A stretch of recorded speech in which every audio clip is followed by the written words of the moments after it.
Can you give us some feedback on the vote for the observatory? Yeah. Is incorporating.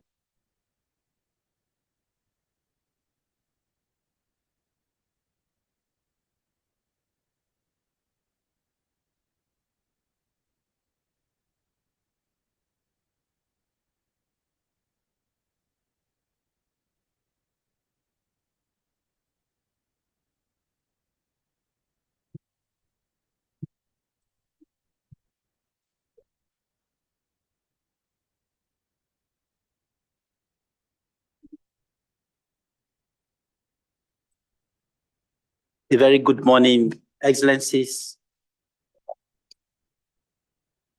colleagues, ladies and gentlemen.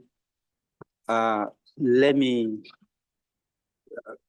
before welcoming you to the 30th sitting of the 350th session of the governing body, I would like to quickly seize this opportunity to express a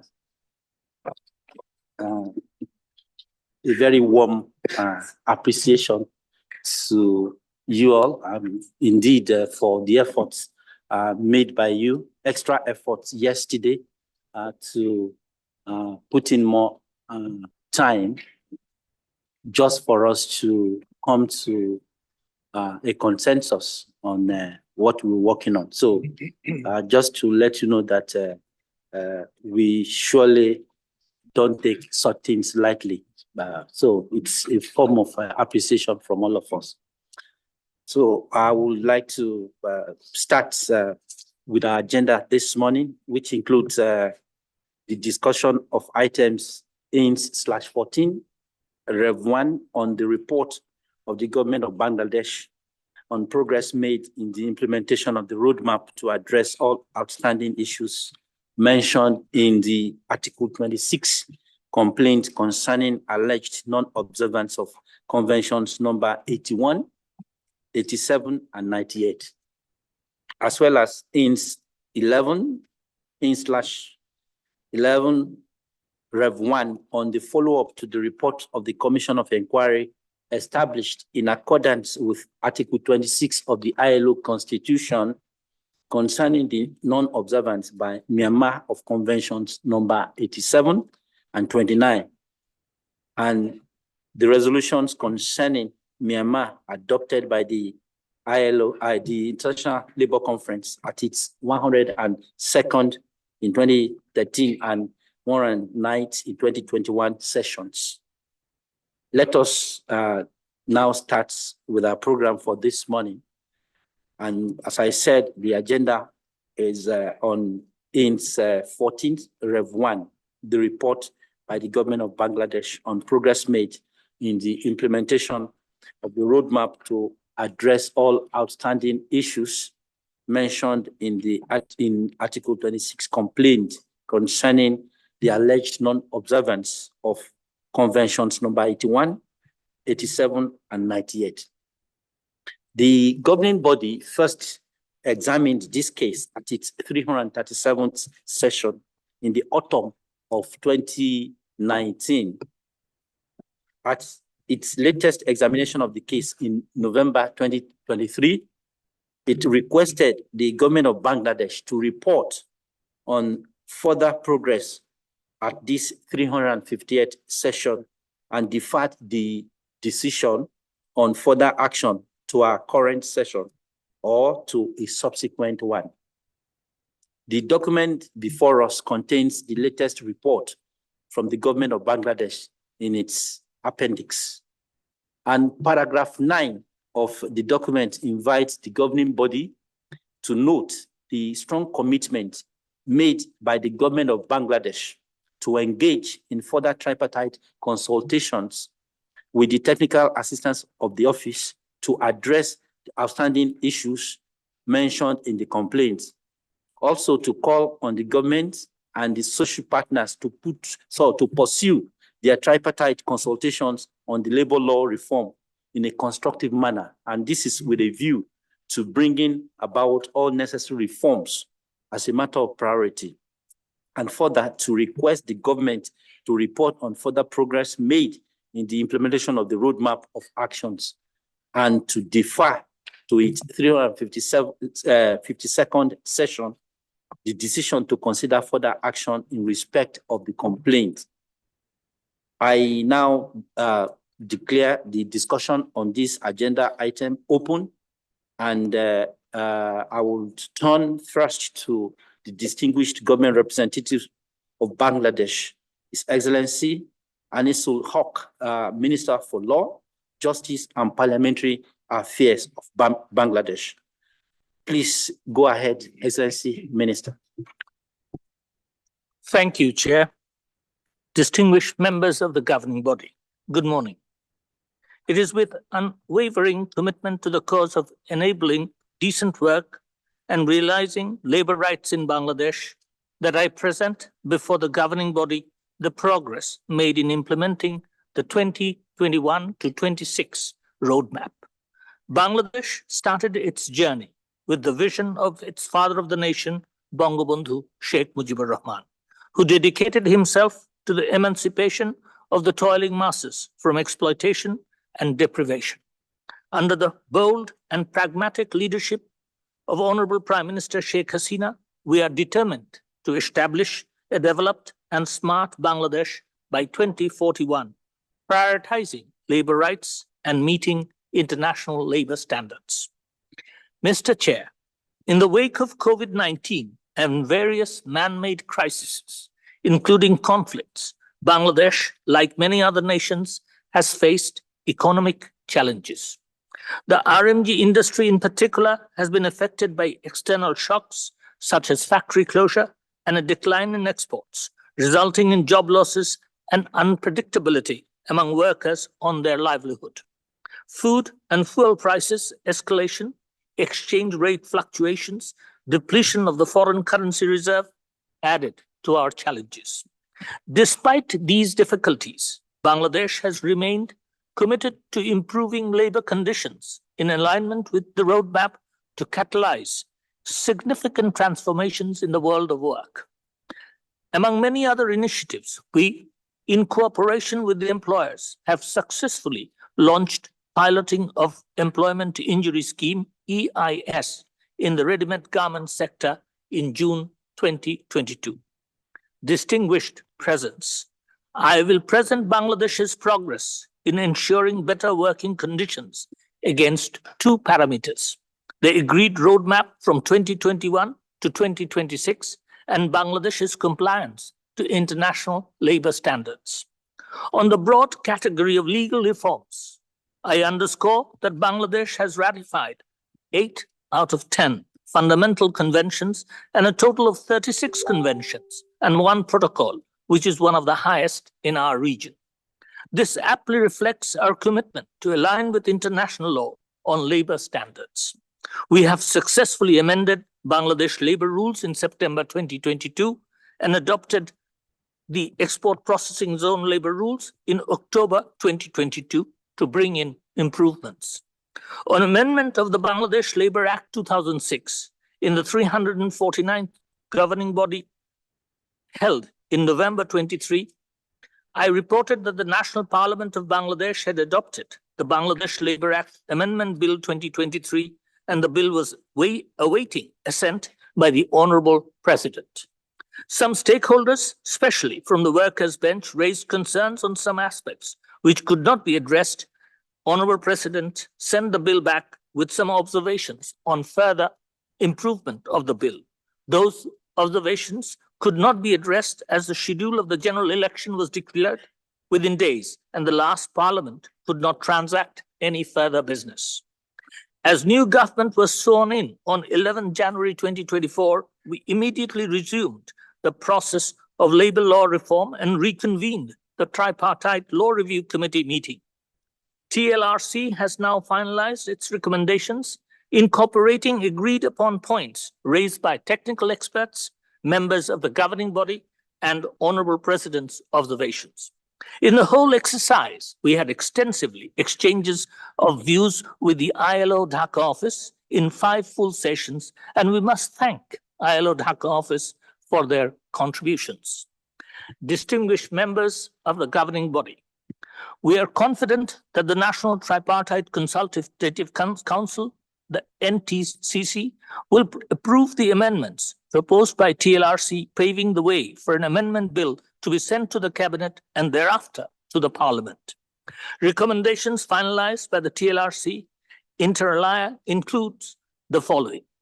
The number of workers required for registration of trade unions has been reduced from 20% to 15% for enterprises and from 30% to 20% for establishments. The number of documents required for registration has been reduced. Management will now be under legal obligations to divulge information on number of total workers so that these percentages can be determined. B, provisions of trade union formation in civil aviation sector has been further eased and provisions on multi-trade unions for seamen are made. Provisions included standard operating procedures regarding the method of seeking expert assistance in collective bargaining. D, the prohibited time of strikes in new establishments is being reduced to 2 years from 3 years. E, penalty for employers in case of unfair labor practice or anti-trade union discrimination has been proposed to be increased by 50% and fine for illegal lockouts by employers to be increased by 300%. F, appeals against labor appeal tribunal is being simplified by reducing one step. These are new provisions which are expected to contribute to better implementation of Convention 87 on freedom of association and Convention 98 on right to organize and collective bargaining. Mr. Chair, to strengthen inspection mechanisms, a specific provision has been proposed for inspections without prior notice. Additionally, measures have been introduced to adopt standard operating procedures to enhance the effectiveness of the labor inspection system. This step reflects our firm commitment to Convention 81 on factory inspection. Moreover, the following additional provisions have also been proposed. A 400% upward revision of fine has been proposed for hiring of child labor. B, gender-based violence and harassment have been defined in line with Convention 190 on violence and harassment. C, further clarifications has been made in relation to informing relevant authorities regarding accidents, dangerous incidents, and certain occupational diseases to further implement Convention 155 on occupational safety and health. With these new provisions, we strongly believe that the Bangladesh Labour Amendment Act 2024, anticipated to be concluded before the next session of the governing body, will be a significant milestone to guide us towards concrete developments in implementing decent work goals. It will also generate momentum towards amendment of the EPZ Labour Amendment Act by the stipulated timeline of June 2025. Distinguished delegates, let me now turn to progress made on trade union registration. Our efforts in overhauling the registration system by digitizing it, introducing pre-application service, broad coverage of training yielded development, both in quality and quantity. The number of trade unions has increased 9 times in 9 years. In the ready-made garment sector, over 3 million workers are now registered as trade union members in this sector alone. Success rate of registration has increased from 60% to 90% in the last 4 years. With the new provisions of flexibility in the envisaged Bangladesh Labour Amendment Act 2024, success rates for registration is likely to increase further. Mr. Chair, in the area of labour inspection and enforcement, we have undertaken significant measures to bolster the Labour Inspectorate, including the recruitment of new labour inspectors and creation of new positions to ensure its full functionality. Although the roadmap indicated total inspectors to be 575, we have created 724 posts, what was 314 in 2020. In just 3 years, we made an increase in the number of posts. In the last 6 months of 2023 alone, 20,719 inspections took place and a significant number of violations were rectified. Export processing zones are also being inspected regularly by DIFE inspectors, which is in addition to the inspection done by EPZ inspectors. 2 separate helplines are working with success rate of more than 90% in resolving issues. Since the roadmap has been drawn, 6 new labor courts were established, and now total labor court stands at 13. The conciliation of arbitration cell established in 2021 has received 114 applications for conciliation thus far, of which 106 have already been solved, indicating its effectiveness. Additionally, the management and monitoring of court cases, MMC, software developed previously was updated with the support from the International Labour Organization. All these efforts have certainly contributed to fulfill Bangladesh's obligations under Convention 81 on labour inspection. Distinguished colleagues, allow me to update you on the progress we achieved in our efforts to stop anti-union discrimination / unfair labour practices and violence against workers. From July 2020 to December 31, 2023, over 36,000 trainees participated in training programs organized by government. Additionally, we trained 2,907 police personnel from January to November 2023.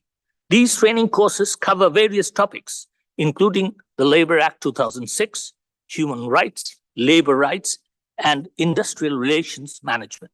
A compendium in Bangla language containing all existing and relevant laws, rules, and regulations is expected to make things easy for workers and their leaders, practitioners, and enforcers alike.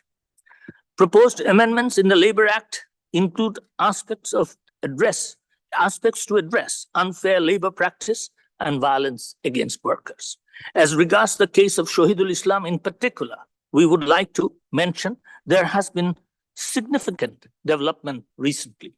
The police has submitted their investigation report indicting 14 accused persons, including the 4 who have confessed their guilt. Now the case is being readied for trial. This submission of charge sheet will now initiate the process of trial. Furthermore, the 10 cases referred to in CFA case number 3203 have been fully resolved. Our conformity with Conventions 87 and 98, and to that effect, proposed amendments in the Labour Act 2006 and rules thereof should suffice to highlight our strong commitment regarding this issue. Distinguished delegates, I want to underscore here that in the last 4 months, in the last GB, we had a general election and the parliament was not in session. The incumbent government was barred by the Election Commission to take important policy decisions. The new government was sworn in on 11 January 2024, as I mentioned earlier, and the Honourable Prime Minister appointed my colleague, the State Minister for Labour and Employment, just a week ago. We, however, remained active and are almost ready with further amendment in the Labour Act that is reflecting our commitment to realise the roadmap. Mr. Chair, we expect that the governing body will find our progress noteworthy in all 4 areas of the roadmap. A deep political will and consistent efforts went into these achievements, and the openness with which Bangladesh has remained engaged with ILO and our social partners to overcome these deficits. We are aware that compliance is always a work in progress, and we have to go a long way. To conclude, constructive engagement, due recognition of progress made in their right context, and provision of technical assistance can contribute largely to decent work goals. On the other hand, lack of recognition, highlighting only deficits without regard to context and challenges, mechanical demand for activating complaint mechanisms have the potential to erode confidence in partnership, to discourage undertaking remedial measures, and to even alienate a country.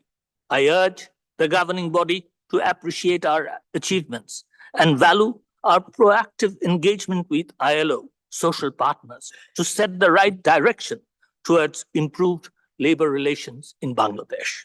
With committed reforms in labor rules and improvements secured thus far, it would be logical to seek early closure of the present Article 26 complaint procedure against Bangladesh. ILO supervisory bodies may be tasked with further monitoring and providing necessary advice and technical support. I thank you, Mr. Chair. I thank Excellency the Honorable Minister for Law, Justice and Parliamentary Affairs of Bangladesh for the statement. I am aware of the overwhelming interest by everyone on Bangladesh. I don't know whether that's positive or negative, but I want to also wish to inform us that we have 24 speakers in tow. So it is to that extent I want to plead with us to stay, within the time frame. So to be mindful of time, please. I'm just pleading with you. I look towards the workers. Ask Mr. Vok to take the floor. You have the floor, sir. Thank you and good morning, Chair. Last month, I and others visited Bangladesh to speak with dozens of workers and trade unionists in a broad range of economic sectors, as well as labor relations experts, and including the leadership and technical experts from the ILO Bangladesh Country Office.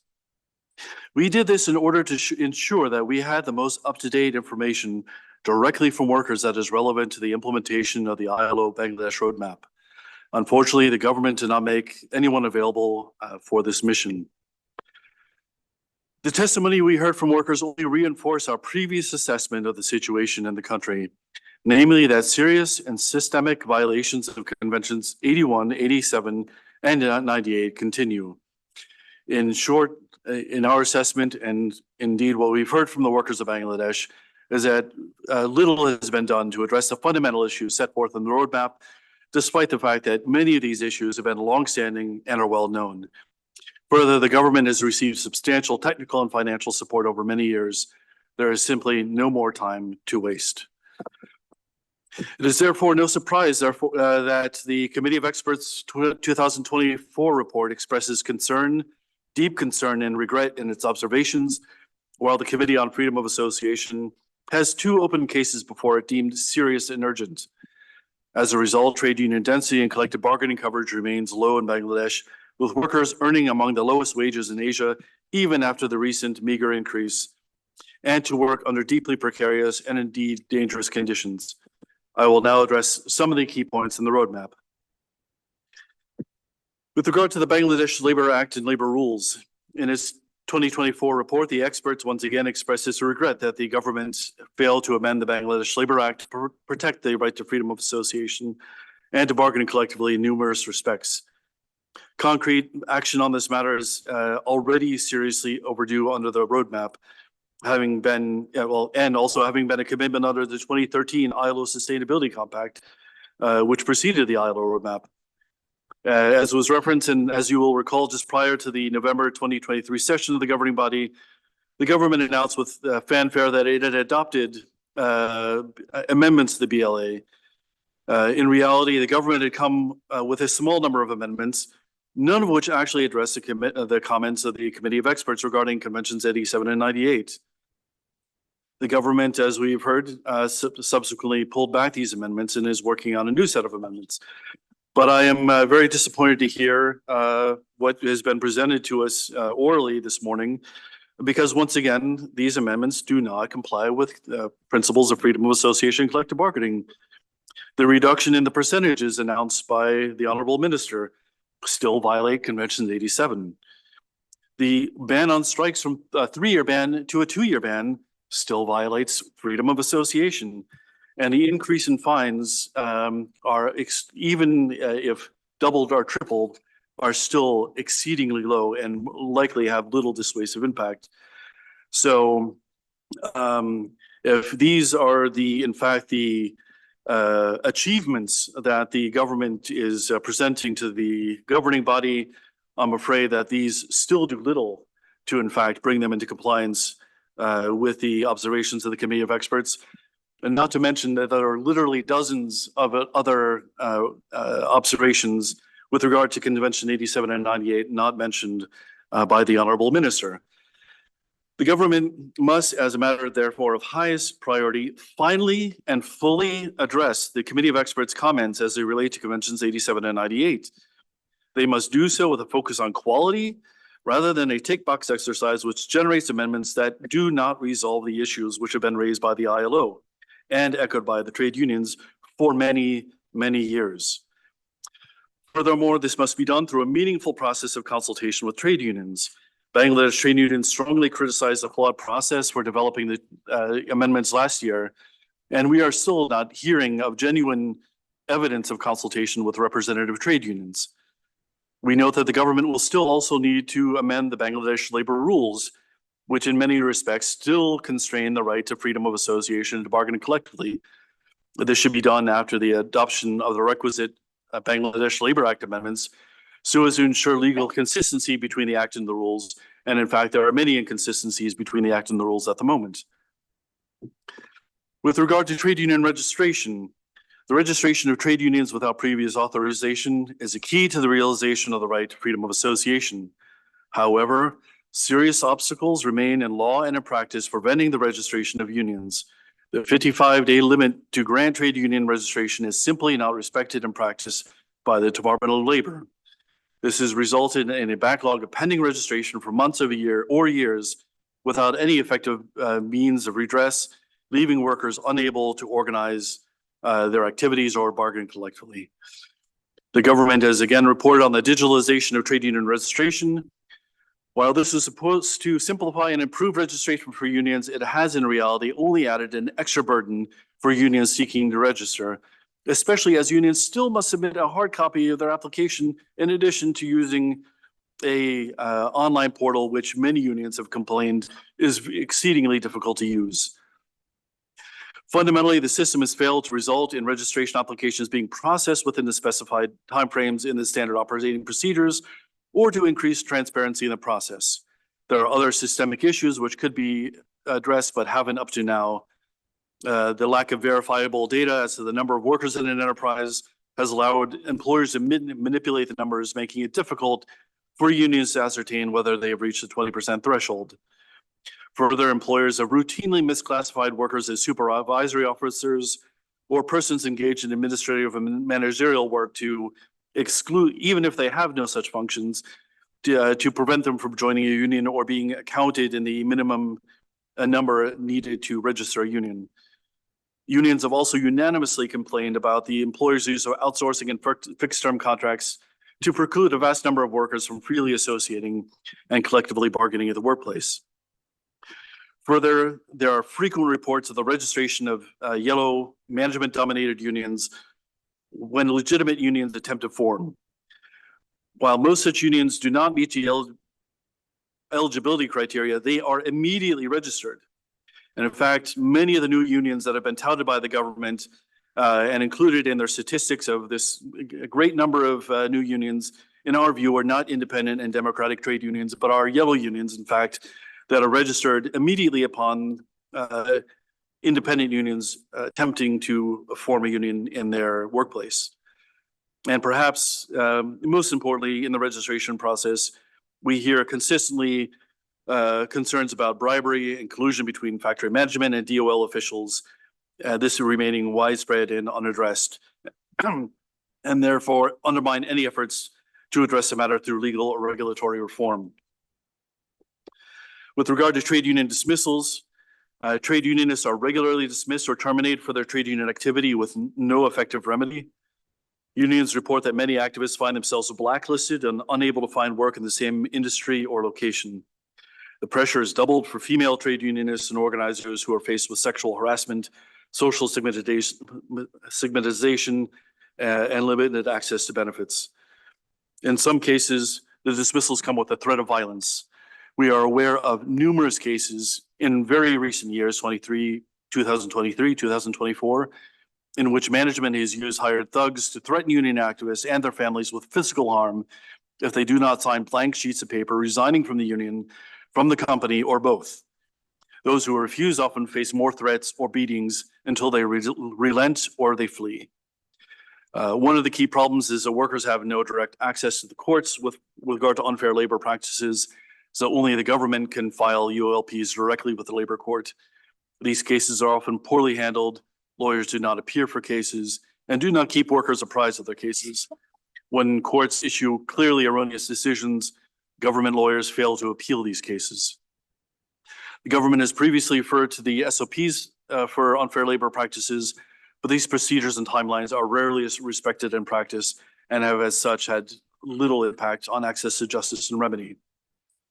Not mentioned by the Honorable Minister, but we have 500,000 workers in the export processing zones where they are able to form only worker welfare associations and have limited rights to associate and bargain collectively.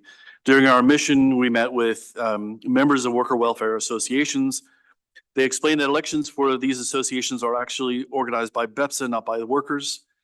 BEPSA is the government authority of the zone. When workers attempt to organize, they're immediately dismissed and blacklisted with no effective means of redress.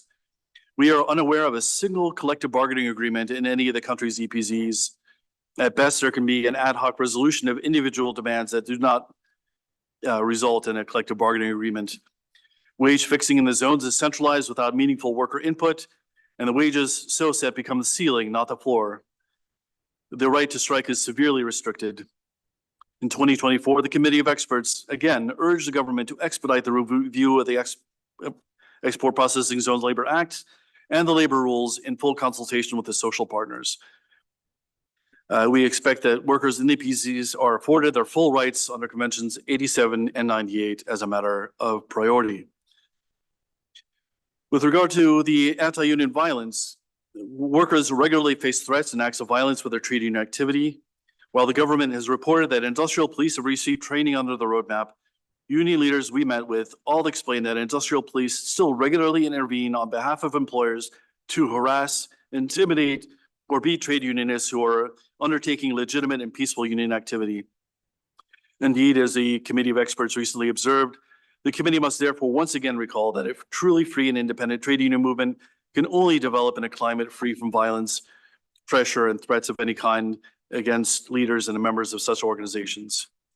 We note the murder of union organizer Shahidul Islam, who was attacked after leaving a meeting with workers at a garment factory to discuss ensuring the payment of 2.5 months' wages and the Eid al-Azha festival bonus. The killing and other attacks have taken place, and we do note the arrests and the charges, and do appreciate the action taken on that case. This killing and other attacks have taken place in the context of protests over the minimum wage setting.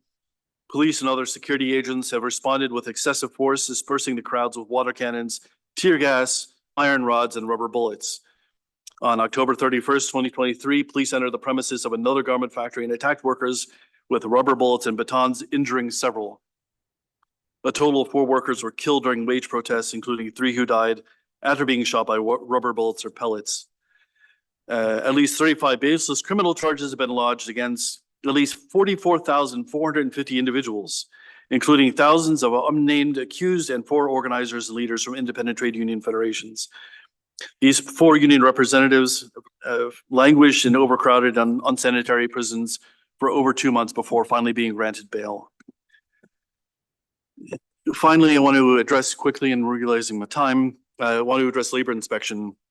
Again, the review of the workers and unions we spoke to the poor quality of Bangladesh's labor inspection system, which I think came to our global attention after the Rana Plaza industrial disaster in 2013. But while there has been some progress in the garment industry, due in large part to private initiatives, industries outside the RMG sector, agriculture, shipbreaking, construction, tanneries, have not improved their OSHA record as they remain largely beyond the public attention. Accidents are consistently happening outside the RMG sector and also still in the RMG sector. When accidents do happen, workers' compensation is difficult to access and could take many months or years to process. The total number of inspectors still remains well below what the government is supposed to meet. Government inspectors are not adequately trained and do not have the equipment necessary to do their work properly. The low compensation for inspectors also leads to high levels of corruption, which undermine workers' access to remedy. Chair, the violations of freedom of association and collective bargaining are in the view of workers worldwide, and include those of Bangladesh, are as persistent now as they were when the Article 26 complaint was filed. There is no more time to waste. The government must fulfill its obligations. While we think a commission of inquiry is warranted now, we agree with the decision point deferring follow-up on measures to November 2024. Thank you. I thank Mr. Vok, the spokesperson of the workers group. I now turn to Madam Honor Dross, the employer spokesperson, to take the floor. You have the floor, Madam. Many thanks, Chair, and good morning to all delegates. After a very long evening last night, but which was ended with a very productive result, we are here again, and I hope colleagues will listen to your pleas, Chair, for not taking too much time. So we thank the office for preparing the document, INS 14 Revision 1, on the progress made by the government of Bangladesh in addressing the issues raised in Article 26 complaint on Conventions 81, 87, and 98, which was filed in 2019. Allow me to start by highlighting the key developments addressing the points raised in the Article 26 complaint and the action taken by the government in this regard. Firstly, it is worth noting that since the communication of the complaint, the government engaged with the office to improve the situation of freedom of association in the country and addressing the issues outlined in the complaint. Furthermore, the government has developed a time-bound roadmap in collaboration with the office and in consultation with the social partners, which was duly submitted in May 2021 as per governing body request. As is documented in the office paper, the government reported on the progress made across the 4 priority areas of the roadmap throughout 2022 and 2023, showing consistent improvements and sustained commitment. Finally, in January 2024, the government provided further information on the most recent efforts to address outstanding issues of the complaint. In this regard, the employers note that since November 2023, when the governing body last discussed this case, the process to amend the national law, such as the Bangladesh Labour Act and Bangladesh Export Processing Zone Labour Act, has continued. And the minister just confirmed this. Other practical outcomes indicated in the paper before us demonstrate the government's steady progress, notably the increase of the number of registered trade unions, progress in developing the standard operating procedures on arbitration, provision of training to the industrial police officials, workers and employers, as well as further strengthening of the labor judiciary system. The employers wish to highlight that, as reported by the government, between November 2023 and January 2024, general elections took place in the country. We take note that the new government took office on the 11th of January, and as the minister just noted, the new labor minister has just been appointed. While it is understandable that during such a period, the government's action had to be limited to managing routine affairs, we trust that this new government will swiftly resume efforts towards the full implementation of the roadmap. In light of this information, the employers note its engagement in tripartite consultations at both the national and international level, as well as its constructive cooperation with the ILO office. For the way forward, we strongly encourage the new government to intensify efforts towards the full implementation of the roadmap before the next year's deadline, and to continue providing detailed and updated information on the acceleration of the ongoing processes. The employers continue to stand ready to collaborate closely with the Bangladesh Employers Federation to support the government in the implementation of all the necessary actions and ongoing initiatives.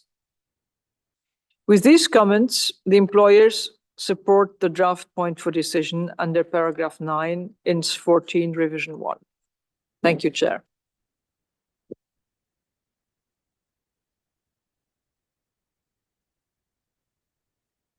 Oh, thank you so much.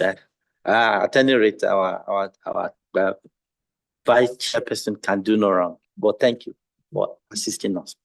I would now like to turn to the government representatives, and I see first Belgium on behalf of the EU and its member states. Madam Lizine, you have the floor. Thank you, Chair.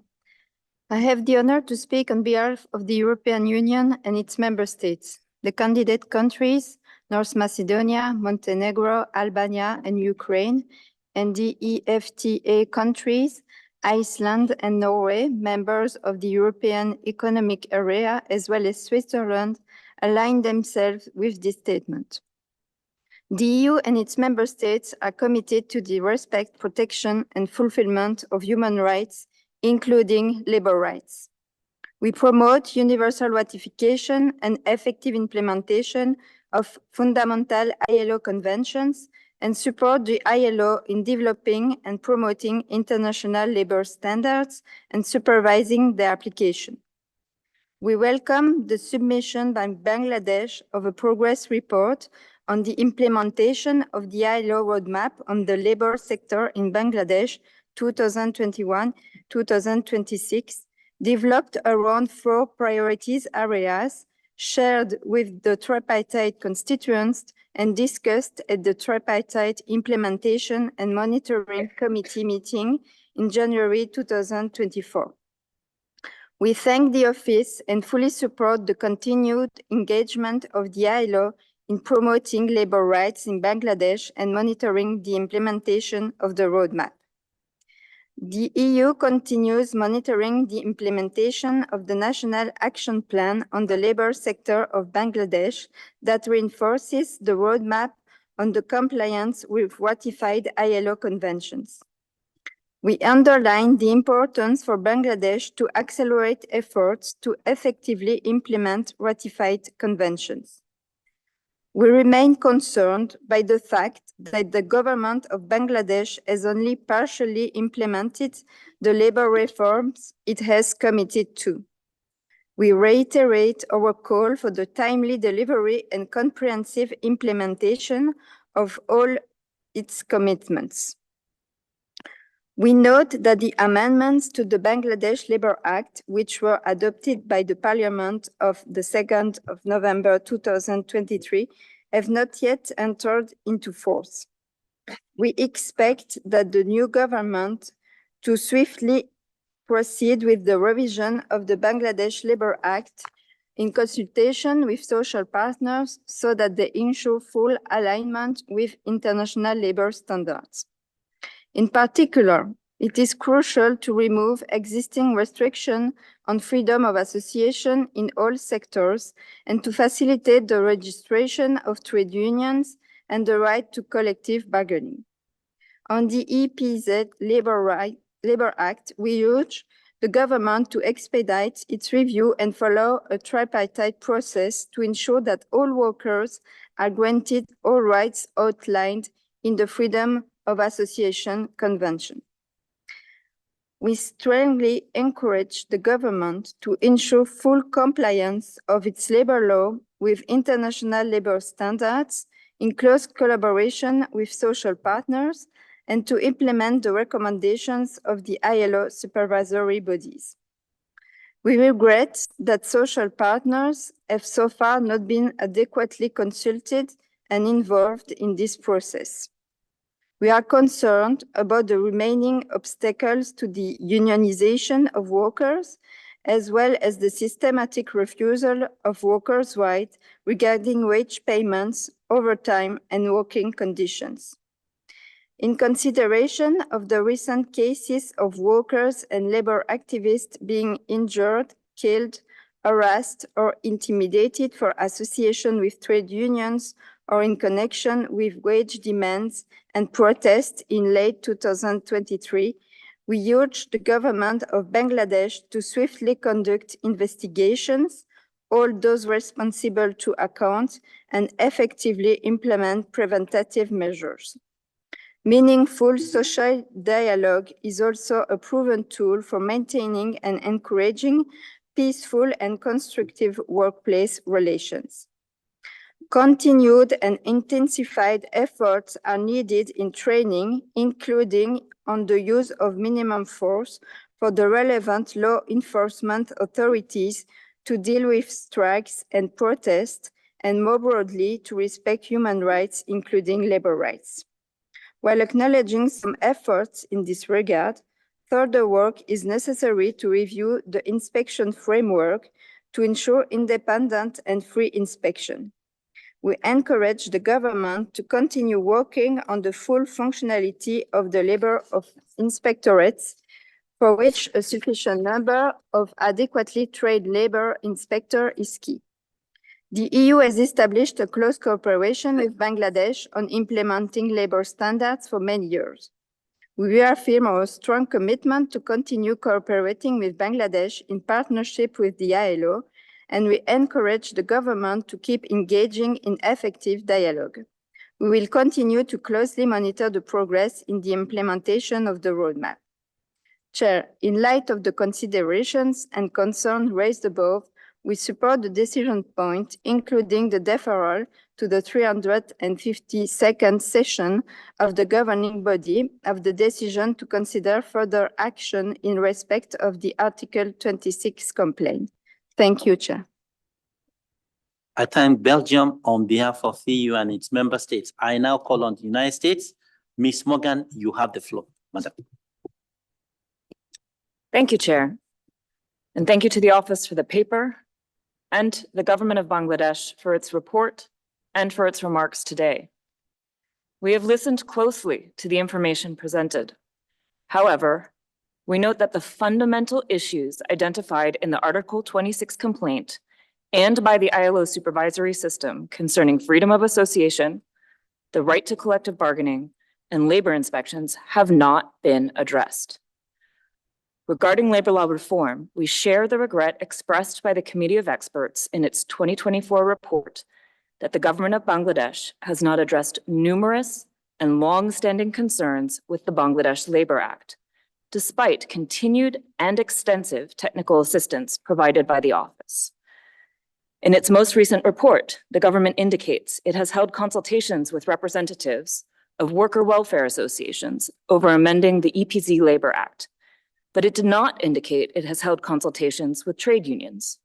We urge the government to include trade unions in these consultations and to bring the Bangladesh Labor Act and the EPZ Labor Act into compliance with Conventions 81, 87, and 98. On the trade union registration process, independent unions report delays in registrations, layers of approval leading to arbitrary decisions, and a high rejection rate of their applications. In addition, the 20% membership threshold for union registration continues to prevent workers from forming unions. We welcome the government's reports that it is increasing fines for employers that commit anti-union discrimination and unfair labor practices. However, trade unions report the lack of clear guidelines and procedures to address unfair labor practices complaints. Remedies are inadequate, investigations lack transparency, cases in labor courts are lengthy and often dismissed, and filing a case in court remains a prerogative of the Department of Labor instead of concerned workers. We are deeply concerned with continued acts of violence against workers. For example, after labor organizer Shahidul Islam was killed last June, and Rasel Howlader was killed as part of a violent response to worker protests around the minimum wage review last October. 2 labor leaders, Shariful Islam and Jagadish Babu, were physically attacked and threatened to be killed last month for supporting worker organizing at a textile factory. This occurred after the Department of Labor had rejected an application to register a union at the factory. We are also concerned over criminal charges brought against labor organizers, including Jewel Mia, who was arrested last year during minimum wage protests for advocating for higher wages for workers, and the baseless arrests and violent suppression related to those protests. We call for the withdrawal of baseless criminal charges against workers. We also note the Committee of Experts in its 2024 report noted with regret that the government did not elaborate on concrete investigations into allegations of violence and intimidation of workers. As called for in the roadmap, we urge an end to the violence against workers, rapid investigation of cases of violence and harassment against workers, increased focus on preventative measures, and ensuring timely and dissuasive sanctions in response to acts of anti-union discrimination and unfair labor practices. Although we believe that, given the continued lack of significant progress, this case merits the appointment of a commission of inquiry. To achieve consensus, we can support the point for decision. We hope to hear of significant, demonstrable progress at the November 2024 governing body, and the United States remains committed to working closely with Bangladesh to ensure full respect for workers' rights. Thank you, Chair. I thank the United States for the statement. I now call on Indonesia. Indonesia, you have the floor. Thank you, Chair. Good morning, ladies and gentlemen. The delegation of Indonesia commends the government of Bangladesh for its proactive efforts in addressing the outstanding issues related to alleged non-compliance with International Labour Organization Convention numbers 81, 87, and 98. We acknowledge the significant progress made by Bangladesh in implementing measures to uphold labor rights and improve workplace conditions. The step taken by the government of Bangladesh, as outlined in the document, demonstrate a clear and commitment to rectifying the situation. From labor law reforms to the establishment of EPZ labor regulation and the enhancement of labor inspection mechanism, Bangladesh has shown dedication to addressing issues of unfair labor practices, anti-union discrimination, and violence against workers. Indonesia stands in support of Bangladesh's effort and recognizes the importance of international cooperation in promoting and protecting labor rights. As fellow members of ILO community, it is imperative that we continue to work together to ensure the fulfillment of these fundamental rights for all workers. In conclusion, the delegation of Indonesia fully supports the government of Bangladesh in its endeavors to address the outstanding issue concerning compliance with ILO Convention number 81, 87, and 98. We encourage continued collaboration and dialogue to further advance labor rights and create a more equitable and just working environment for all. Thank you, Chair. I thank Indonesia for the statement. I now call on Canada. Ms. Taunton, you have the floor. Merci, Monsieur le Président. Le Canada remercie le Bangladesh pour son dernier rapport d'étape sur la mise en œuvre de la feuille de route. Nous saluons l'engagement continu du Bangladesh à améliorer les conditions de travail par le biais d'une réforme du droit du travail et des politiques de l'emploi et reconnaissons les efforts déployés par le gouvernement à ce jour. Nous nous félicitons également de l'engagement du Bangladesh auprès de l'OIT dans la mise en œuvre de la feuille de route, ainsi que de sa... Néanmoins, le Canada souhaite réitérer sa profonde préoccupation quant au fait que, près de 3 ans après l'adoption de la feuille de route, bon nombre des questions fondamentales identifiées dans la plainte au titre de l'article 26 n'ont toujours pas été abordées. L'absence du progrès tangible dans ces domaines est soulignée dans le rapport 2024 de la Commission d'experts pour l'application des conventions et recommandations de l'OIT. Nous demandons au Bangladesh de, sans plus tarder, 1. Mettre en œuvre une réforme significative du droit du travail dans le respect des normes internationales du travail. 2. Intensifier les efforts pour prévenir la discrimination, la violence et l'harcèlement antisyndicaux. 3. Enquêter efficacement sur les incidents et appliquer des sanctions pour dissuader les contrevenants. 4. Réduire l'arriéré de cas dans les tribunaux du travail. 5. Simplifier le système d'enregistrement en ligne des syndicats et fournir une formation adéquate sur son utilisation aux fonctionnaires et autres parties prenantes. Et 6. Garantir un effectif complet d'inspecteurs du travail qualifiés, dotés des pouvoirs et des compétences nécessaires pour faire respecter le droit du travail, y compris dans les zones franches d'exportation et les zones économiques spéciales. Nous exhortons le Bangladesh à intensifier ses efforts dans les 4 domaines de la feuille de route, en étroite consultation avec le Bureau, les partenaires sociaux et toutes parties prenantes intéressées, et en tenant compte des recommandations de la Commission d'experts de l'OIT. Le Canada demeure résolu à travailler avec le Bangladesh, notre ami et partenaire de longue date, pour atteindre ces objectifs.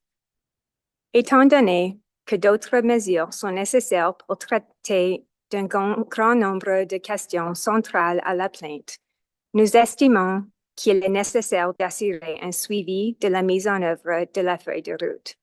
Avec ces commentaires, nous soutenons le point de décision. Je vous remercie.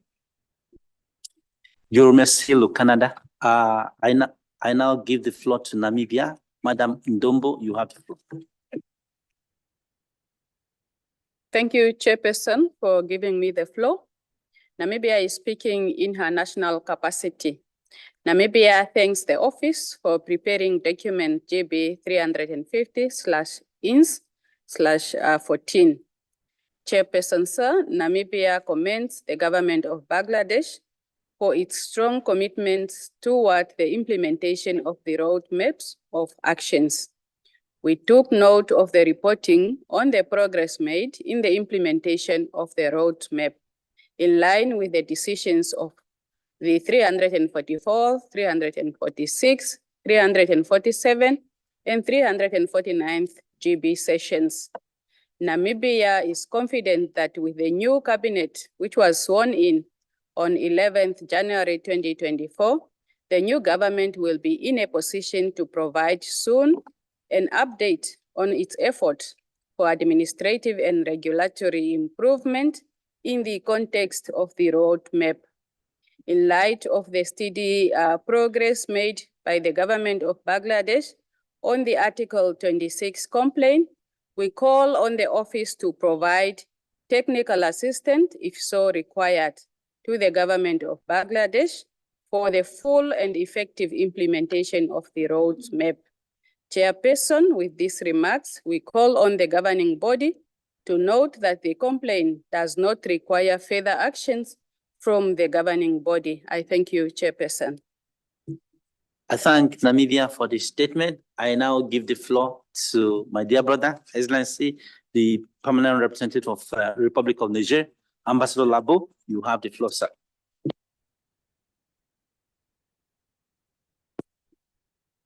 Merci, Monsieur le Président. Ma délégation remercie le Bureau pour la préparation du rapport en examen contenu dans le document GB 350-14. Le Niger salue le gouvernement du Bangladesh qui a immédiatement donné suite à la demande du Conseil d'établir une feuille de route de concert avec les partenaires sociaux, ainsi que pour le compte rendu régulier fait au Conseil sur les progrès réalisés dans sa mise en œuvre. À travers le dernier rapport du 29 janvier 2024 et son annexe, il apparaît que des progrès considérables et appréciables ont été réalisés dans les 4 domaines d'action prioritaires retenus dans la feuille de route. Ainsi, dans le domaine d'action prioritaire 1, la réforme de la législation du travail est en bonne voie et se déroule dans un cadre inclusif comprenant l'ensemble des parties prenantes, y compris les partenaires sociaux, et avec l'appui technique du bureau qui est dûment pris en compte. Dans le domaine 1, l'enregistrement des syndicats a connu une nette amélioration tant en termes de support, de procédures que de formation à la satisfaction de milliers d'organisations syndicales. Dans le domaine 3, l'inspection du travail connaît une amélioration quantitative et qualitative à travers notamment le recrutement d'inspecteurs du travail et leur formation et une réforme institutionnelle avec de nouvelles procédures pour mieux répondre aux demandes des travailleurs. Enfin, dans le domaine 4, des progrès significatifs ont aussi été rapportés dans la lutte contre la discrimination antisyndicale à travers, entre autres, des sensibilisations, des formations, des collectes de données statistiques, la promotion du dialogue social ou encore la mise en place d'un programme de protection sociale au profit des chômeurs et des travailleurs indigènes des secteurs du prêt-à-porter, de la maroquinerie et des chaussures qui sont tournées vers l'exportation. Enfin, nous notons l'engagement ferme du nouveau gouvernement qui a pris fonction le 11 janvier 2024 de continuer à mettre en œuvre convenablement la feuille de route. Au regard de tout ce qui précède, nous estimons qu'il y a lieu de féliciter le gouvernement du Bangladesh pour les progrès réalisés et pour sa bonne coopération avec les partenaires sociaux et le bureau afin de l'encourager à continuer dans ce sens. Aussi, la perfection n'étant pas encore de ce monde, nous encourageons le Conseil à capitaliser cet engagement fort du Bangladesh, à faire encore montre de flexibilité au vu des progrès réalisés et de la bonne volonté affichée à adopter le projet de décision tel que figure au point 9 du document GB 349 IS 11 bref 1. Au passage, ma délégation remercie le bureau pour l'assistance fournie tant au gouvernement du Bangladesh qu'aux partenaires sociaux dans la mise en œuvre de cette feuille de route et l'invite à poursuivre cette assistance. Je vous remercie. Merci, Ambassador. I now give the floor to Oman. Ambassador Al-Kanjari, you have the floor, sir.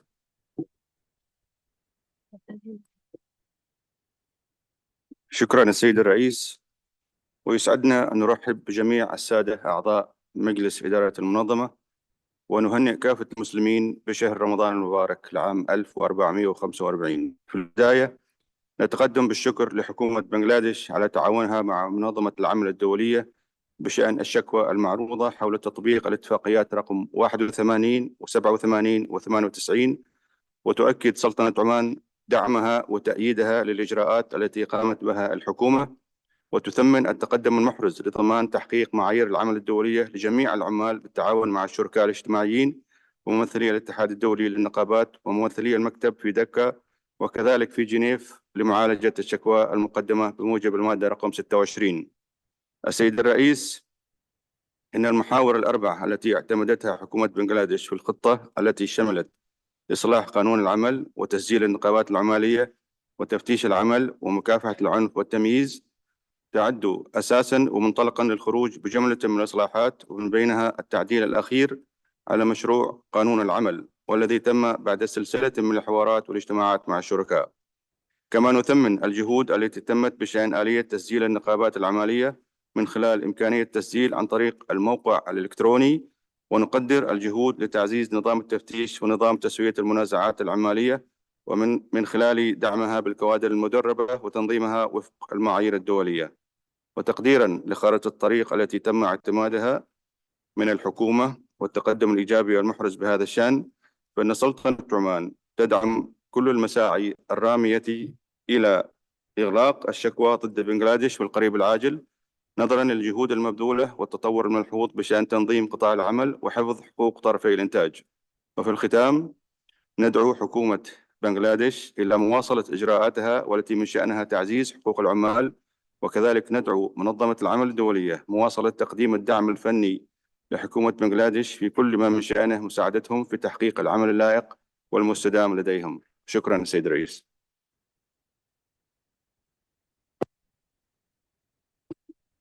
Thank you, Excellency. And I now call on Argentina, the Ambassador Permanent Representative, Excellency Ambassador Foradori. You have the floor, sir. Muchas gracias, señor presidente. La República Argentina agradece a la oficina por la elaboración del documento GB 350 INS 14 sobre la evolución relativa a la plena aplicación por el Gobierno de la República Popular de Bangladesh de la hoja de ruta a fin de dar cumplimiento a las recomendaciones de los convenios 81, 87 y 98. La Argentina agradece al Gobierno de Bangladesh la presentación del informe actualizado de los progresos en la aplicación de la hoja de ruta 2021-2026 de conformidad con la decisión adoptada en el Consejo de Administración en su sesión 334. El Gobierno de Argentina toma nota de los progresos realizados por parte del Gobierno de Bangladesh. Sin embargo, entiende que estos avances no son suficientes. Las medidas adoptadas para la inscripción de los sindicatos, si bien facilita el trámite, no contempla el umbral mínimo para la formación de un sindicato. Observamos también con preocupación la situación de los trabajadores y dirigentes sindicales de la confección y además lamentamos profundamente la falta de avances sustantivos en los temas señalados por la OIT. La República Argentina alienta firmemente al Gobierno de Bangladesh a que lleve a cabo la plena aplicación de la hoja de ruta 2021-2026, priorizando el diálogo social y el trabajo mancomunado con la OIT. Por lo expuesto, la República Argentina apoya la posición de los trabajadores sobre el punto de decisión. Muchas gracias, señor presidente. Thank you, Excellency. I now give the floor to the DPR of Sudan. You have the floor, sir.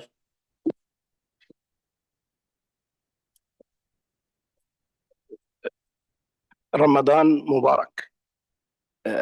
Thank you, Mr. Chair. The delegation of the Sudan would like to extend sincere thanks to the governments of Bangladesh for submitting the latest reports on the progress of implementations of the roadmap. We understand that they have reached only halfway of the roadmap from 2021-2026, but still a significant progress has been made in addressing the complaints. Continued efforts of engagement from the governments of Bangladesh reflects the positive mindsets of the governments. Sudan welcomes the adoptions of labor rules and EPZ labor rules. Although these rules have provided sufficient legal support for further consolidating labor rights and work environments of Bangladesh, the government is at final stage to amend the existing Bangladesh Labor Act. Efforts have already been launched to amend EBZ Labor Act. My delegation supports the continued programs of strengthening labor inspections through recruitments of labor inspectors, training, etc. We are encouraged to note that Bangladesh has established 6 new labor courts and successfully continued alternative dispute resolutions systems. We consider the ongoing comprehensive training program on labor law and international labor standards will enhance the capacity of tripartite bodies of Bangladesh in implementing those standards in the workplace. Sudan strongly believe that it is within constructive engagements and mutual partnerships that ILO can implement labor standards and not through a complaint procedures. To conclude, Sudan appreciates the significant progress achieved so far and hence requests the governing body to close this case without any delay. I thank you, Mr. Chair. I thank Excellency the DPR of Sudan, and I'll give the floor to Cuba. Senora Pitar Rodriguez, you have the floor. Gracias, señor presidente. Agradecemos al gobierno de Bangladesh por la información que ha brindado sobre la implementación de acciones de la hoja de ruta. Destacamos la comunicación continua que ha mantenido con la oficina de la OIT. Estas acciones demuestran la voluntad del gobierno de continuar avanzando en el diálogo social tripartito en el país y la cooperación con la organización. Reconocemos, y así debe ser considerado por el Consejo de Administración, que los gobiernos deben contar con el tiempo y el espacio necesarios para trabajar junto a los sectores pertinentes en el marco de la legislación nacional, en el cumplimiento de sus obligaciones y compromisos en virtud de los instrumentos de la OIT ratificados. Señor presidente, Bangladesh ha sido un ejemplo de lo que se puede lograr cuando se prioriza el diálogo y la búsqueda de soluciones consensuadas. Reafirmamos la importancia del apego al diálogo tripartito como principio fundamental que deben preservarse en cualquier decisión que se tome. En el análisis de cualquier tema, es crucial tener muy en cuenta la voluntad y el compromiso de los estados con el trabajo de la organización. Señor presidente, los avances del gobierno de Bangladesh en materia laboral son elementos importantes que deben tomarse en cuenta para no continuar con el análisis de la queja presentada bajo el artículo 26 de la Constitución. Una decisión diferente, basada en la coacción, podría estancar los esfuerzos para continuar implementando las acciones previstas en la hoja de ruta. Muchas gracias.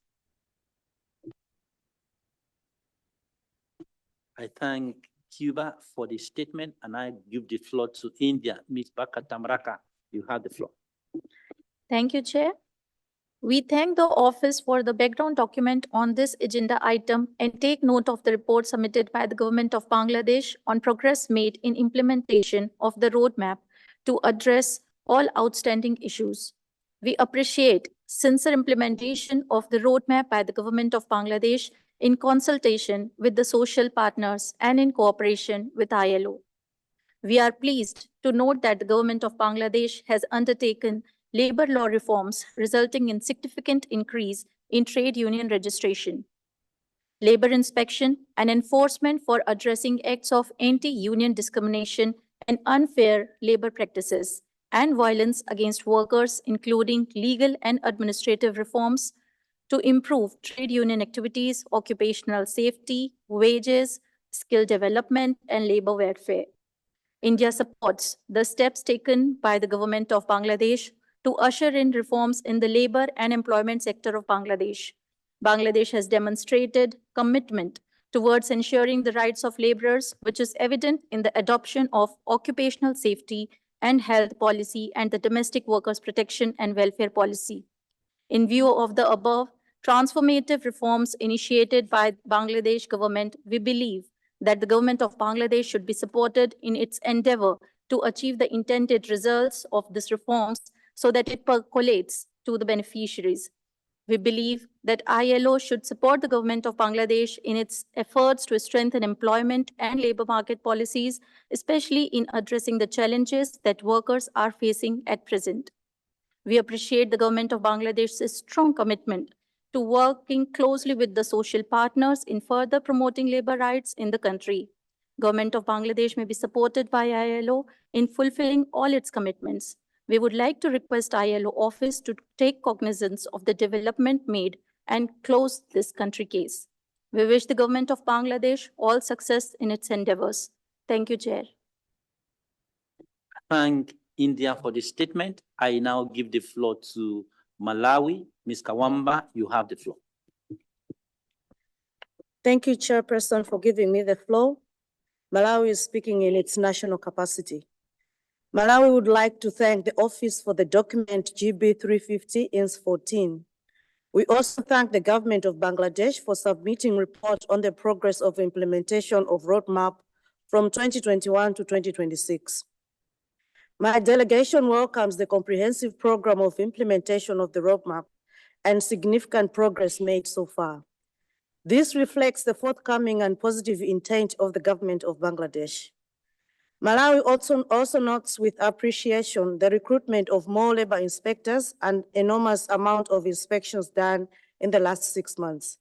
We also welcome the simplification initiatives of trade union registration process, including pre-application service, online and offline application process.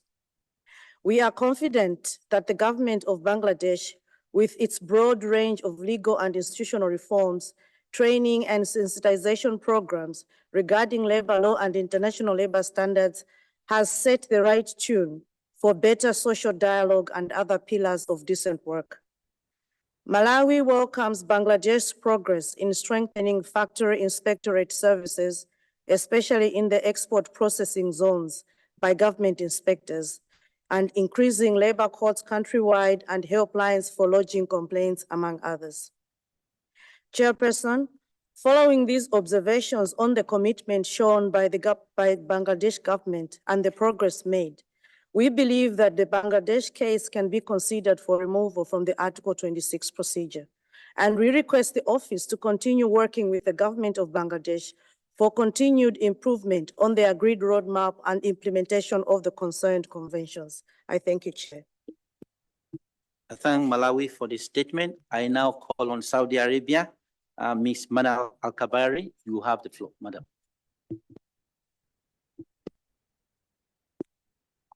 شكرا سيد الرئيس.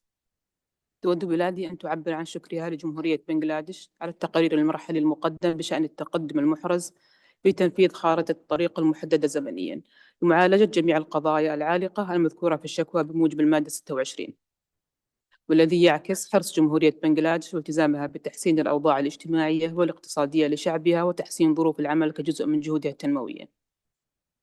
إننا نثمن الجهود البناءة التي تبذلها حكومة جمهورية بنغلاديش في سبيل الامتثال للاتفاقيات المعنية من خلال اتخاذ الخطوات الملموسة للالتزام بالتعامل مع الشركاء الاجتماعيين ومنظمة العمل الدولية، بما في ذلك إصلاحات قانون العمل والتفتيش ومحاربة ممارسات العمل غير العادلة.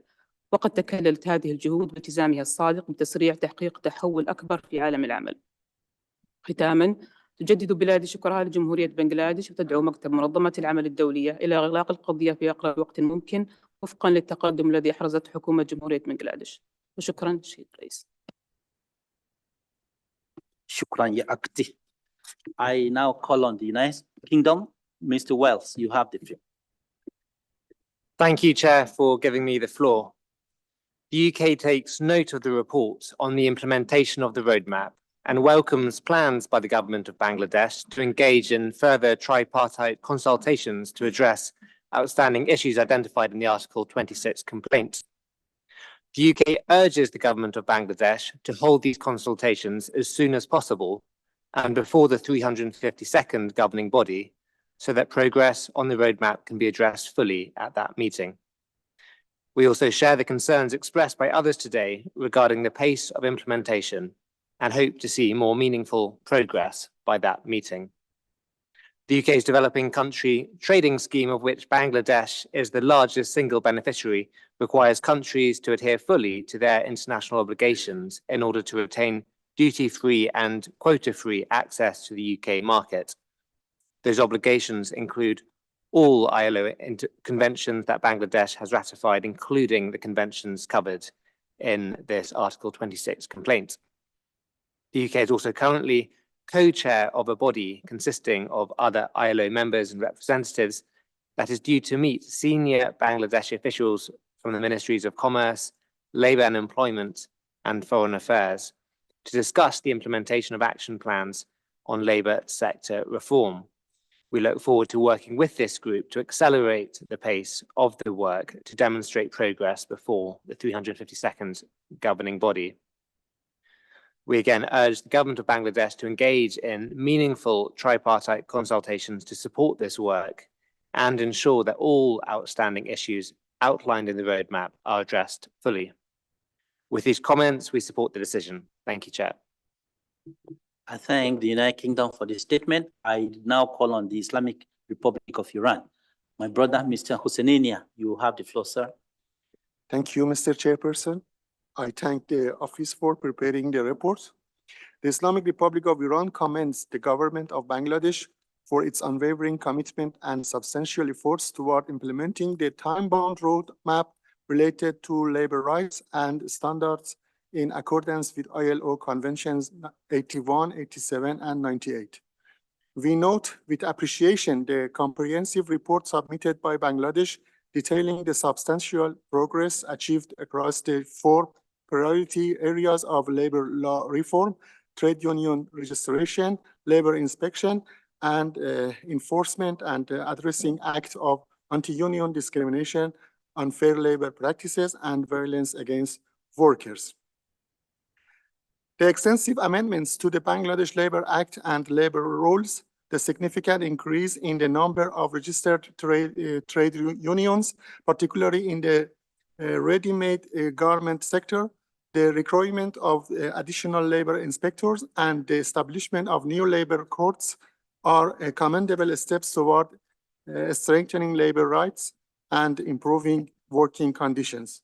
Moreover, Bangladesh efforts in conducting regular training programs for workers, employers, and government officials, promoting social dialogue, developing a national wage policy, and introducing employment injury and unemployment benefit schemes demonstrate its commitment to fostering an enabling environment for decent work and social protection.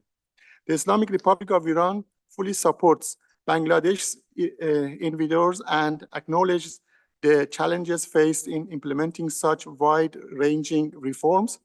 We encourage the ILO and its constituents to extend their full cooperation and technical assistance to Bangladesh in realizing the objectives outlined in the roadmap.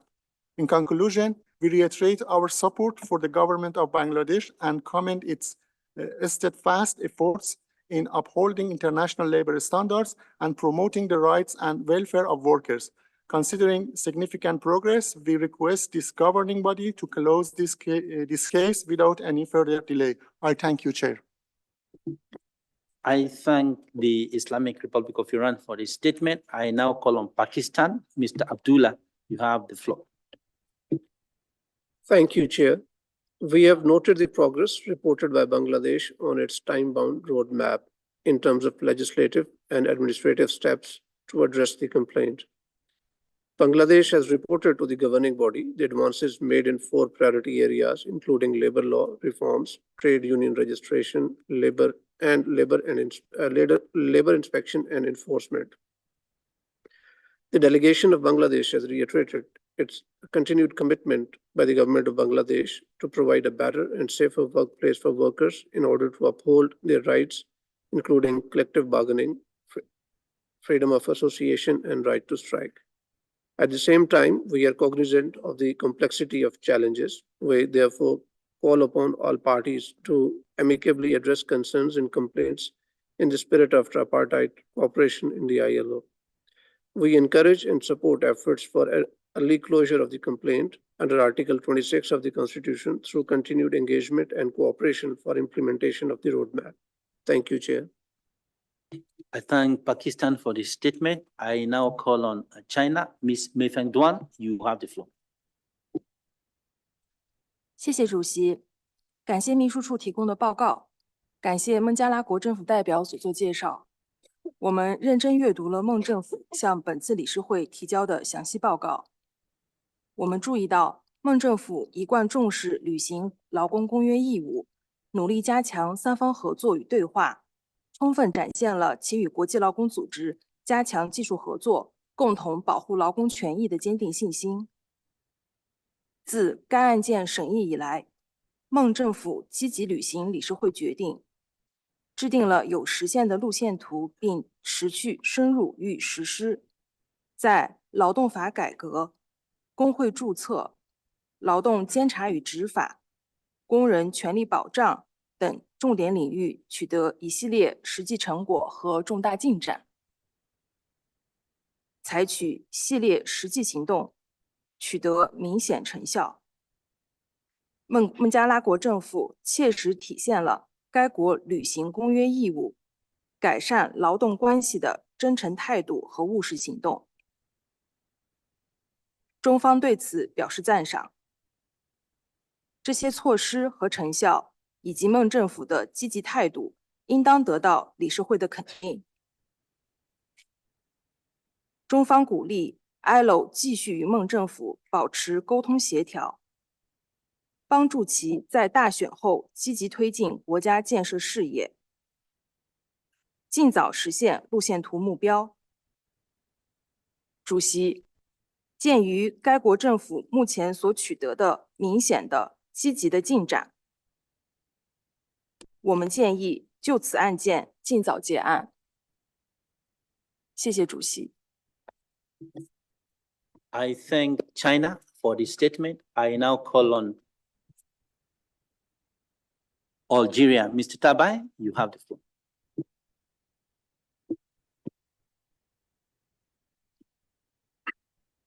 Merci, Monsieur le Président. La délégation algérienne remercie le Bureau international du travail pour la préparation du document JB 350-14 et prend note de son contenu. Ma délégation se félicite des mesures entreprises par le gouvernement de Bangladesh pour la mise en œuvre de la feuille de route adoptée pour traiter les questions en suspens concernant l'allégation de non-respect des conventions numéro 81, 87 et 98.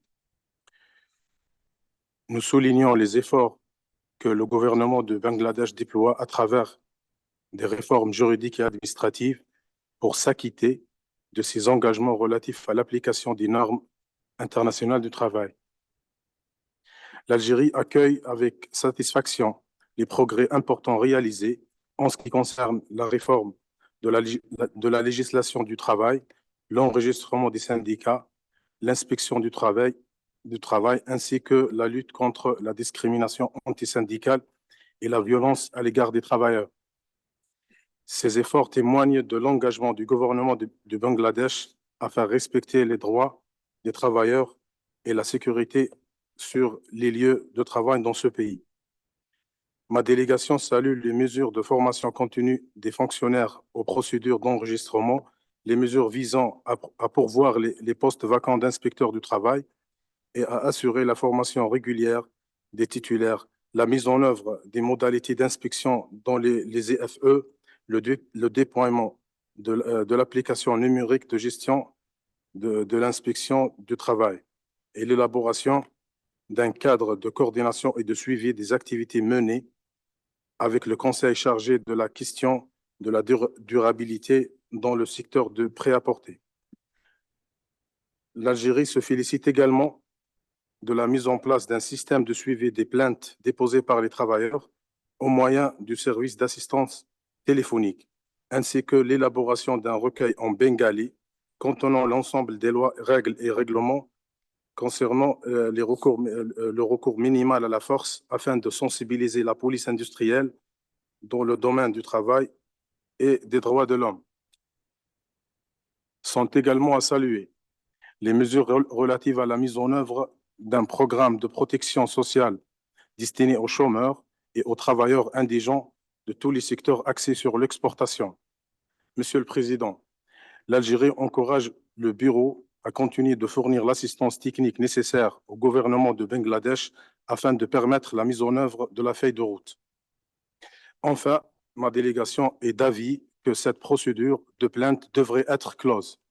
Je vous remercie. I thank Algeria for the statement. I now call on Cameroon. My sister, you have the floor. Thank you, Chair.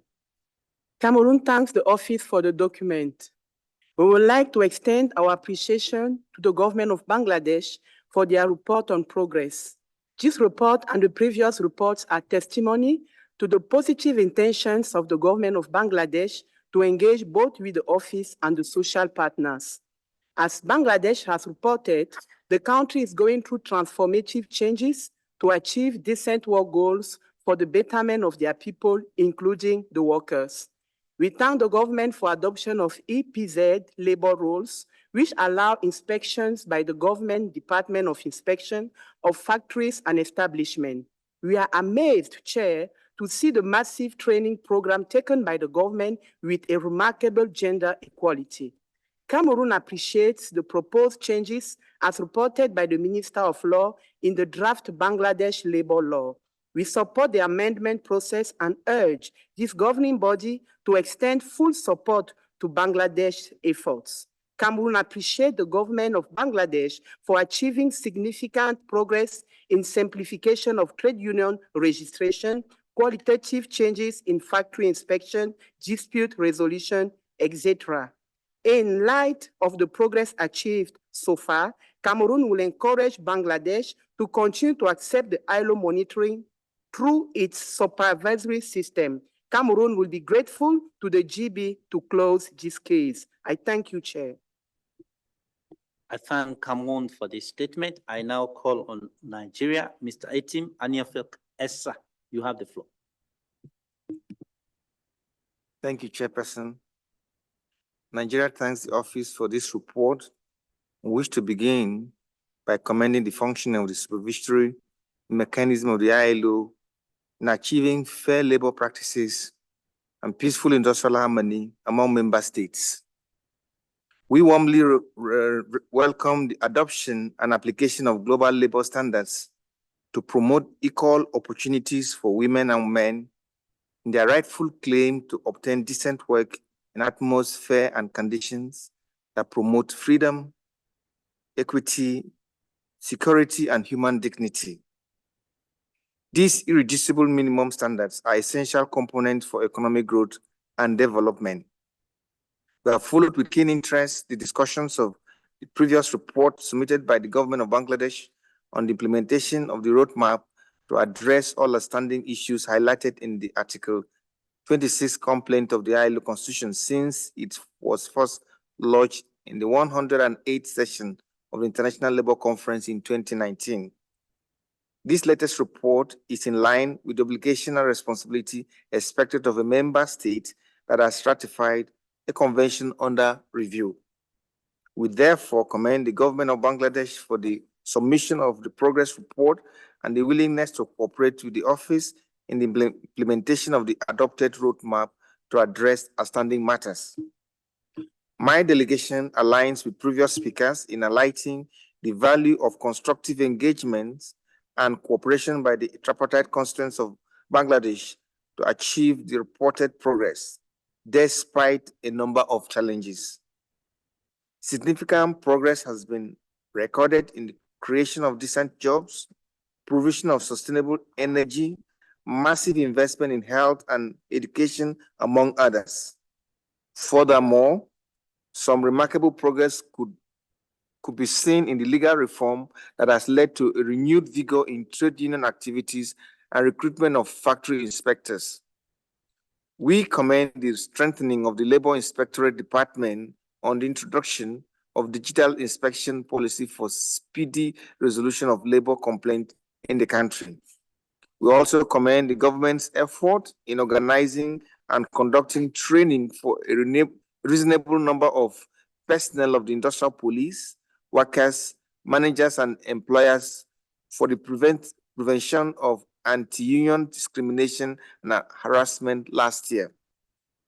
In view of the remarkable progress made by the government, coupled with the deepened and determined resolve to continue working on the agreed roadmap with all relevant authorities, including the ILO, we will request for more understanding and follow-up to address all the outstanding issues highlighted.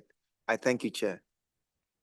I thank Nigeria for this statement. I now call on Morocco. I have Prince Othman Samsami. You have the floor.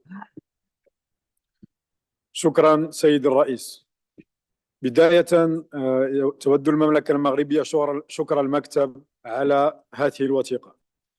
يسجل المغرب بارتياح مدى التزام حكومة بنغلاديش بخارطة الطريق وتفاعلها مع الملاحظات الموجهة إليها، ويتضح ذلك من خلال الأجوبة والتقارير الدورية التي تقدمها بانتظام خلال الدورات المتتالية لمجلس الإدارة، وذلك منذ تقديم الشكاية المذكورة.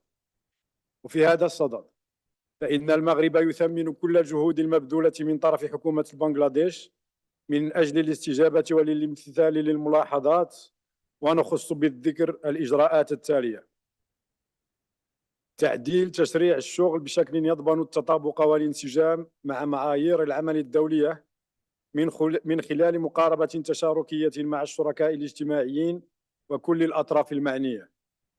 إصدار تشريع جديد خاص بالمناطق الحرة للتصدير. تبسيط مساطر إحداث النقابات المهنية. الزيادة في عدد مفتشي الشغل وتنظيم دورات تكوينية لفائدتهم من أجل تعزيز قدراتهم المهنية. إحداث جهاز فعال لتدبير الشكايات المودعة من طرف الأجراء عبر خط المساعدة. إحداث نظام فعال للمصالحة والتحكيم من أجل البث في نزاعات الشغل. تشجيع الحوار الاجتماعي عبر العمل على تنظيم دورات تكوينية للشركاء الاجتماعيين لتعزيز قدراتهم في مجال المفاوضة الجماعية. تعزيز الحماية الاجتماعية وإحداث نظام التعويض عن فقدان الشغل والتأمين عن حوادث الشغل والأمراض المهنية. سيدي الرئيس، بفضل المجهودات السالفة الذكر برهنت حكومة بنغلاديش على التزامها الصادق وإصرارها على المضي قدما من أجل تنزيل خارطة الطريق المعتمدة منذ مايو 2021. وبهذه المناسبة فإن المغرب واثق في النية الصادقة لحكومة بنغلاديش المنتخبة حديثا بتاريخ 11 يناير 2024 من أجل مباشرة الإصلاحات الضرورية على المستوى المؤسساتي، على المستوى التشريعي، وعلى المستوى التنظيمي لتنزيل أمثل لخارطة الطريق. تأسيسا على ما سبق، يضم المغرب صوته ويدعو بإغلاق التداول حول هذه الشكاية بشأن نهائي. شكرا سيدي الرئيس. I thank my dear brother, Prince Othman, for the statement. I now give the floor to Madam Honodros. You have the floor. Many thanks, Chair. Since I only took half of my speaking time and others took much more than their due, I take the liberty to come back again. Chair, we are here in a case of Article 26. This is about systemic changes to be introduced by the government. Legislation, administration to properly implement the conventions we talked about, 81, 87, and 98. And it is not about individual complaints. The body competent for individual complaints is the Committee on Freedom of Association. It's not an Article 26 procedure. Based on the informations which are reported in the office report, I wanted to say that the employers are of the opinion, which is largely shared in the room, that this case should be closed because there has been very substantial progress. It is for the sake of compromise and consensus that we agree on the draft point for decision as it has been put to all the delegates. But we firmly expect that at the earliest convenience, this case should be closed if we want to do justice and maintain the integrity of this ILO supervisory system. Thank you, Chair. I thank Madam Honodrosa for the statement. And then, okay, I see Mr. Bock. You have the floor, sir. Thank you very much. I won't take up much time. Just to make a couple of points. I mean, I think having heard the speeches of many governments, we are not talking about individual complaints. We have always talked about systemic complaints. The complaint under Article 26 discusses deeply systemic problems that we've been discussing for many years.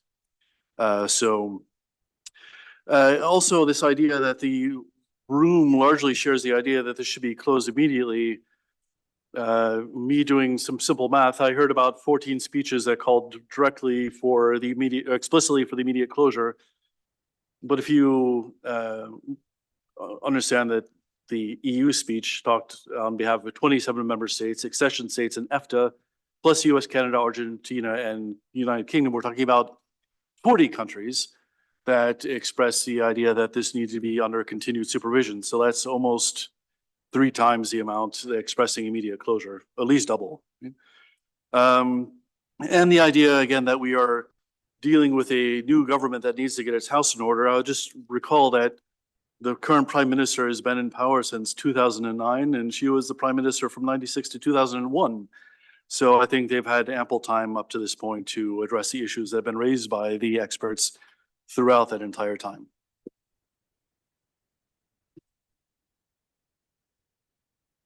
Okay. Madam Honodros, you have the floor. I think at least when it comes to counting numbers, we should be accurate. Are we speaking about members of the governing body? In that case, the vast majority of the countries represented in the statement of the European Union and some other countries are not members of the governing body. So what are we talking about? I think the relevant body here is the governing body and its members, not any kind of group which is not a member of the governing body. Thank you. I thank Madam Honodros for the statement. I now give the floor to His Excellency, the Minister for Law, Justice and Parliamentary Affairs of Bangladesh, Honorable Anisum Haq. You have the floor. Thank you, Chair. I thank the members of the governing body for their appreciation of Bangladesh's progress. I take this opportunity to respond to some of the concerns raised by our friends in this governing body, which needs clarification.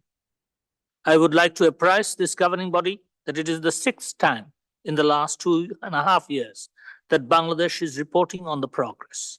And each time we reported significant progress. Let me seek to clarify a few of these individual cases. I shall be brief, giving the paucity of time. To clarify the concerns on Shariful and Jagadish Babu, Ekota Garments case, a criminal case was lodged by Mr. Shariful, a worker of the Ekota Garments Limited on 24 February 2024, only 18 days ago, against the management of another garment factory, Libas Textiles Limited. Investigation process will be initiated soon, and then the law will take its own course to ensure justice. Concerning the rejection of trade union registration, the Department of Labor only rejects when there is any lack of fulfillment of requirements. The success is evident when we see the enormous increase of number. Let me make this emphatically clear. We do not have any yellow union. If the workers group has any specific information of such unions, I request them to share it with us. On the death of Shahidul Islam on 25 May 2023, a local leader of Bangladesh Garments and Industrial Labor Federation lodged a case. Majority of the accused have been arrested and a few have already confessed, as I have said earlier, about their involvement. A charge sheet has been submitted on 25 February 2024 against 14 persons, including the main accused, Mazharul Islam. A trial process will follow once the charge sheet is accepted by the court. I would like to reiterate our position that the judiciary enjoys full freedom in the entirety of its affair in Bangladesh. We have no ways and no means to influence the court, and hence I request our partners in this governing body to appreciate the finality of the court's judgment and not to raise settled or sub judice issues as a complaint against the government. Bangladesh welcomes any visit by a responsible entity or authority to Bangladesh, provided all stakeholders are informed to engage. When ITUC office approached us for a visit to Bangladesh in February, we requested them to reschedule the visit in April instead of first week of February.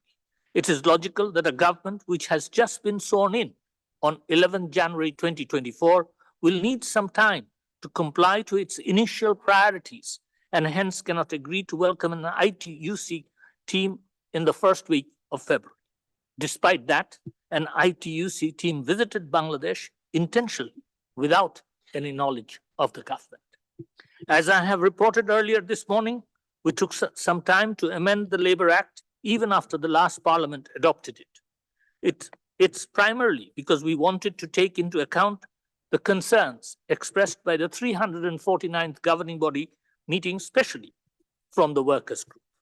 To prevent anti-union discrimination and harassment, the government has complaint procedures, and as soon as we receive any complaint, we conduct investigation and then undertake trial or dispute resolution actions based on the severity of the complaint. I can assure you, Mr. Chair, we will continue our efforts to remain vigilant on the concerns and expectations expressed by this governing body as well as other ILO supervisory bodies. But we would certainly ask individual cases under any such supervisory body, such as CFA, not to be linked with the Article 26 case. Based on significant progress made and the direction of the continued legal reform, we request the governing body to close the case early. Thank you, Mr. Chair. I thank the Honorable Minister for the comments and to also inform that your comments are duly noted. I see no request for the floor. Then thank you. I now propose that we move to the draft decision in paragraph 9. Does the governing body adopt this draft decision? Adopted. Thank you.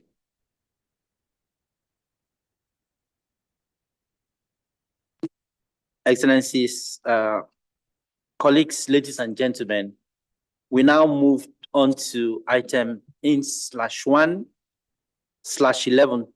in/11, Rev 1, the follow-up to the report of the Commission of Inquiry established in accordance with the Article 26 of the ILO Constitution concerning the non-observance by Myanmar of Conventions number 87 and 29, and to the resolutions concerning Myanmar adopted by the ILC at its 102nd in 2013 and 109th in 2021 sessions. As you no doubt are aware, the governing body established this Commission of Inquiry in March 2022, and it examined the Commission's report at its 349th session last November. Following that discussion, the governing body adopted a decision which, among other measures, invited the Director General to present it with options for further possible measures, including those foreseen in the ILO Constitution, to secure compliance by Myanmar with the recommendations of the Commission of Inquiry in the event the military authorities do not accept the recommendations of the Commission of Inquiry and do not commit to implement them fully and promptly. The document before us has been prepared in response to that decision. It examines the continued follow-up to the resolutions concerning Myanmar adopted by the ILC at its 102nd and 109th sessions in 2013 and 2021, and the follow-up to the report of the Commission of Inquiry. Draft decision paragraph 58 was inserted into the document on 11 March, following the discussions between my fellow officers and I concerning this agenda item. Appendix 3, a communication from the military authorities of Myanmar received on 1st of March was also added on 11th March to the document originally published. I now give the floor to Ms. Asada Miyakawa, the Assistant Director General, Director of the Regional Office for Asia and the Pacific, who will make a verbal report which covers developments in Myanmar since the publication of the document. Madam, you have the floor. Thank you very much, Chair. Distinguished members of the governing body, this verbal report covers developments in Myanmar since the office document was prepared before second half of January 2024. Since the military takeover in February 2021 that overthrew Myanmar's elected government, the country has been engulfed in a protracted crisis, profoundly affecting human rights